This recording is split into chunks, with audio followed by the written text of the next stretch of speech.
Let me show you how to use Planner, Microsoft's light task management tool that's included with your Microsoft 365 subscription. We'll play with the main screens and concepts, how to create and manage tasks, and some practical tips that I have gleaned from using this tool myself and with my team. Always trying to be honest and egalitarian, we'll talk about the pros and the annoyances, because Planner is kind of lovable and occasionally a bit, why are you like this? On the plus side, Planner gives you one shared visual place where everyone's work is visible. And it plays well with the rest of Microsoft 365, Outlook, To-Do, Teams, SharePoint, and Viva Connect. So tasks don't disappear into inboxes. They stay visible, shared, and manageable. Okay, first of all, some key concepts within a Planner plan. They always reside in a Microsoft 365 group. If you try to create one outside of a group, it will create a group for you. And within the plans, the main building block is tasks, or the details of the various work items. And tasks are displayed in cards within Planner, and those are organized by buckets or columns, which we'll see. And they can be further organized with labels or tags. They're assigned to people, and they have due dates and some other fields here, which we'll look at in a second. And then in terms of how to see the plan in the Planner, there's a group by option, different filters, and charts. All of this we'll be looking at. Let's take a look at this in actual Planner. So here we are in our MWC operations site, and I'm going to go up to the app launcher in the top left and select Planner. There's the Planner icon. I'll open up Planner. Planner will open where you last left it. So I actually have a list of all of my plans here. And on the left-hand side, this menu is my day, my task, my plans. So my plans is what we're showing by default. And because of the real estate constraints of Microsoft Planner, I like to get rid of this menu or hide it. It's not gone, it's just hidden to give me more room to work. And the plan we're working with here is MapleWorks Operations, MapleWorks being our example site. So notice the buckets across the board. So this is organized by buckets, as group by here, buckets. Each one of these buckets has task cards within them. There's filters here, which we'll look at a bit more. And there are grid views, board views, calendar views, reports, and charts. We'll take a look at all of those in more detail, and including the group by here, which is actually, stick around for that one. It's very, very useful. So just for an example, let's create a task. So what's in a task? A name. It must have a name or a title. It should have an owner assigned to it, the due date, the bucket, any labels. These are all optional. Notes and description, a checklist, which is a lightweight checklist, attachments, progress, and any comments. So the only thing mandatory here is the task name. Everything else you don't have to fill in, but we recommend to always have an owner, a single owner, and a due date with any task. This is a best practices scenario. Notice under each bucket I have an add a task. Each column shows add a task. So that will add it in that particular column. So I will click add a task here under communications. And now it allows me to enter a task name. Okay, confirm project schedule with client. And let's set this due date to be the 11th and assign it to me. Now, what happens here, which I find is a bit weird with Planner, but I enter these things, and before I can change any other features, I have to add the task and then reopen it. So let's do that. So now it's the task info pane. It shows the site, the group I'm in. Here's the title that I've entered, when it was created. You can connect to a goal. And here's labels. We'll get into labels in a moment, who it's assigned to. And as I mentioned, I always recommend having a single person assigned to. It does allow you to have multiple people, but really, who owns this task? Tasks without owners are better to have one owner that is responsible. Let's say this one is in progress. It's an important task, and start date and due date are here, starting today, repetition, and which bucket does it fall under? So it defaults to communication because that's where I clicked add. And here's the checklist, draft, enter, send, enter, confirm. You can enter little subtasks here, and notice show in board view. This will show it on the card. Same with notes. And then on the right-hand side, this is a comment area where you could mention people, and then they will get notification they've been mentioned. So this is kind of a chat about this particular task, which is a really nice feature. As I enter these changes, I can just close the information panel, and all of that data is saved, is automatically saved. So here it is in the board view. So here we are adding tasks. Let's just have a quick tour where else these tasks show up. Well, first of all, I have in my taskbar at the bottom of my screen, Microsoft To Do. Here in To Do, if you click on your name and go into Settings, make sure that you have Connected Apps Planner here. You can turn that on or off. It defaults to off, so turn that on so Planner is in your connected apps. And then in this Assign to Me section, there are all the different assignments, and here's the one we just created, Confirm Projects with Client. I can open it, and it says Open in Teams. So let's do that. So the next place to look where these things show up is Microsoft Teams. Microsoft Teams is very friendly here. So here's the task we just created with those checkboxes, and it's in progress, etc. So notice if I close that, I can look in Teams and see all of my tasks that are assigned to me. I can also look at different plans here. Look at the marketing planner, etc. So Teams is another great place to view your tasks. And the last one I'll mention here is if I go back to my MapleWorks operations site, you'll see that you can include down here, we have the planner plan right here on the SharePoint page. Now this is the planner web part. I'm not at all impressed with it. I don't love it at all. It really gives you very little to do here. The settings are only showing the board view or the grid view. And I would have thought it would open the plan here, but no, it just takes me back to the MapleWorks operation homepage. So it's a little awkward to work with here in SharePoint. So generally we recommend having a button that will take your user to the planner plan so they have a slightly more real estate and get to use that there. Also notice I use the mouse wheel to scroll. It'll scroll the column that you're on only. If I'm over here, I'm scrolling, nothing happens. And then there's a slider at the bottom to see the rest of the plan. And it's a bit tricky to get to. I wish it was a bigger slider. You know, this is a very light tool. But these planner tasks, one of the big benefits of Planner is it doesn't just trap the tasks in one app. They surface where people already work. The other place I didn't mention is Outlook. So Outlook has a to-do plan task connection on the left-hand side as well. So you can turn on Planner integration in Outlook also. Very useful. First of all, in my training as a project management professional, I learned something simple and painfully true. Tasks should have one owner. When multiple people own a task, it often means, well, it kind of means nobody owns it. Someone needs to be responsible. Assign one person to be responsible. And then they can coordinate, tag others, or manage execution, but ownership stays clear. Responsibility stays clear. Notice that these buckets have a little ellipsis beside them. If I click on that, there's different options: rename, delete, move right, move left. First of all, rename. If this is maybe going to be planning and demos. Okay, so I press enter and I've just changed bucket. I can also double click a bucket, communications and etc. I don't know.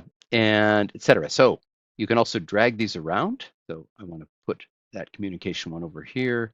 The to-do, this is kind of like the default bucket. It takes a lot of space to have an extra bucket on the left-hand side. So I often will move that over to the right. And the other thing that I like about this is to say, oh, actually confirming the project schedule is not communication, it's a planning thing. So I'm going to drag it over and I'm going to change the bucket right here. Now it's in the planning and demos bucket. So there's a lot of drag and drop in Planner, which some people really love. The other thing that's very cool in Planner is labels. So here, notice it says add a label. Say that green is going to be related to confirming or communicating with the client. So I change this. Instead of green, I'll call it client interaction. Okay, enter, and then select that. So now this one has been tagged, and notice it's offering other labels. You can have any number there. So now this is a client interaction type of item. And let's say this one is as well. So there, I can just select it now. Okay. And again, it's saving as we go. Now also notice that when I assign people to a task, I can do it right here. I can assign. And the list that comes up is based on who's in the Microsoft 365 group. The permissions are managed by the group. In this case, the MapleWorks operation group. It's a team site. It gets a Microsoft 365 group. And so the owners and members of this plan are driven from the Microsoft 365 group, owners and members. Now, just out of curiosity, let's see what happens when we create a new plan. Let's go to My Plans, and over here, I can create a plan. So there are some templates we can base on here. So take a look at those in your own time. I'm going to click Basic Plan and create Basic Plan. So notice here, I can enter a plan, Demo 2, and now down here, share with your group. So you must have a group. We'll create one if you don't have one already. So I would choose the group, and then I would create that basic plan. I'm not going to do that right now. We'll stick with MapleWorks operations. Since the changes are saved instantly, I also want you to point out to you that one of the downsides is there's no undo. You know, you use Control Z all over the place. So that's a minus for me. I like the undo capability. And dragging and dropping, you know, think about it, but you might have to go and say, wait, what did I do there? What sometimes happens to me, I'm trying to scroll here and I accidentally drag a task. So be aware of those little gotchas, okay? Sometimes if you're scrolling, certainly get rid of the menu on the left. You might want to zoom out so you can see things more clearly, and then you can scroll and drag and drop more easily.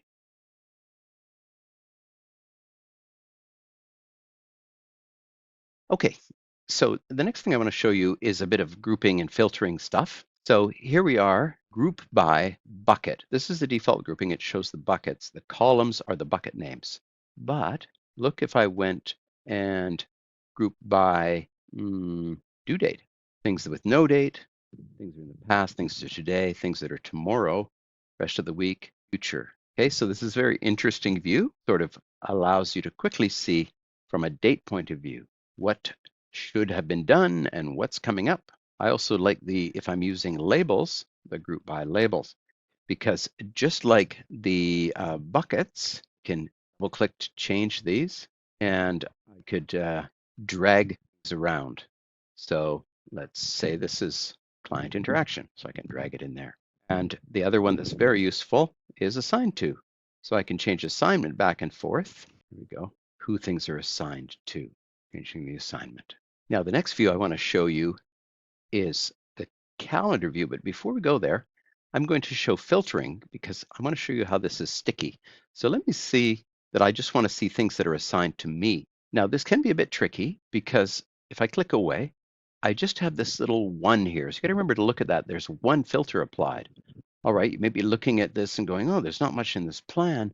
Well, that's because of the filter. And then if I click on it, I can see what the assignments are. So it's not readily available. And if I change my views to say, okay, bucket, filter sticks. So be aware those filters are very sticky. And as I go into the calendar view, the filter is still there. So let me clear this filter. I can go in here and uncheck, or I can just clear all filters. But the filters are very powerful, so use those. Now, so this is the calendar view. I can look at by week or by month. Let's stick with month for now. And what's on the right-hand side is unscheduled tasks. So I like this feature. So let's go over to the next month, June, and let's say the post-project review has to happen here. Notice I'm just dragging it onto the calendar. Oh, yeah, updating that SharePoint page. Oh, that's going to happen here. Review scope and assumptions. Oh, that's early on here. Fix broken task assignment. Oh, that should be more in this week. Oh, this one's red. It's behind schedule. So let's say, oh, that's actually going to be happening here. So I'm building a schedule just by dragging things around. Let's draft the communication to client in here somewhere, etc. So now there's no unscheduled tasks. and I can view this and drag things around. Notice the 4th here is today's date. That's why it's in reverse view. This is kind of where your intentions turned into real plans. It's not on the calendar, it's just a hope. Otherwise, we're just going through the motions, right? And let's get the actions planned, tracked, executed, and completed. This tool can help with that. And remember these filters. So I might be saying, oh, I only want to see the testing things in the testing bucket. And now that looks weird. So remember, when Planner looks weird, it's almost always a filter issue. So let's come here and see, oh, bucket. Yeah, let's remove that check mark beside bucket. We also use this search sometimes. Let's search for everything with the word update in it. And now there it is. Within the calendar view, it's showing me all the things with update. And touching on the grid view here, this is kind of a tabular view. So I've got a bunch of completed ones. So to hide those, what am I going to do? Oh, I will by the status, and I will select things that are anything except completed. Okay, so now I'm showing the non-completed items here in the grid view. And grid view, if you want to see the details, I mean, most of the details are shown in the grid, and it's editable. So, oh yeah, this is actually urgent, and this is client interaction. So a lot of it's editable in here, but there's a special little trick on the title. If I hover over and I click this eye, it opens the details. So that'll open that card. And the last thing I want to show you here is reports and charts. We're not going to get a lot of detail here. I just wanted you to be aware that these features are here. So you've got a status report you can generate with Copilot right there. I'll do another video on that in the future. And charts, this is really Project Management Lite. And remember, the filters are still applied here. So let me clear all the filters. So we got a little bit more interesting charts going on here that you could print and paste into your status reports or show on a screen if you want. Not super sexy. They are clickable. They are interactive charts as well. So go ahead and play with that. Make it work for your team. Use buckets with meaningful names. Use labels if they help your team think and talk about the work. Planner doesn't need to be perfect. It just needs to be trusted. Planner is well integrated with Microsoft 365.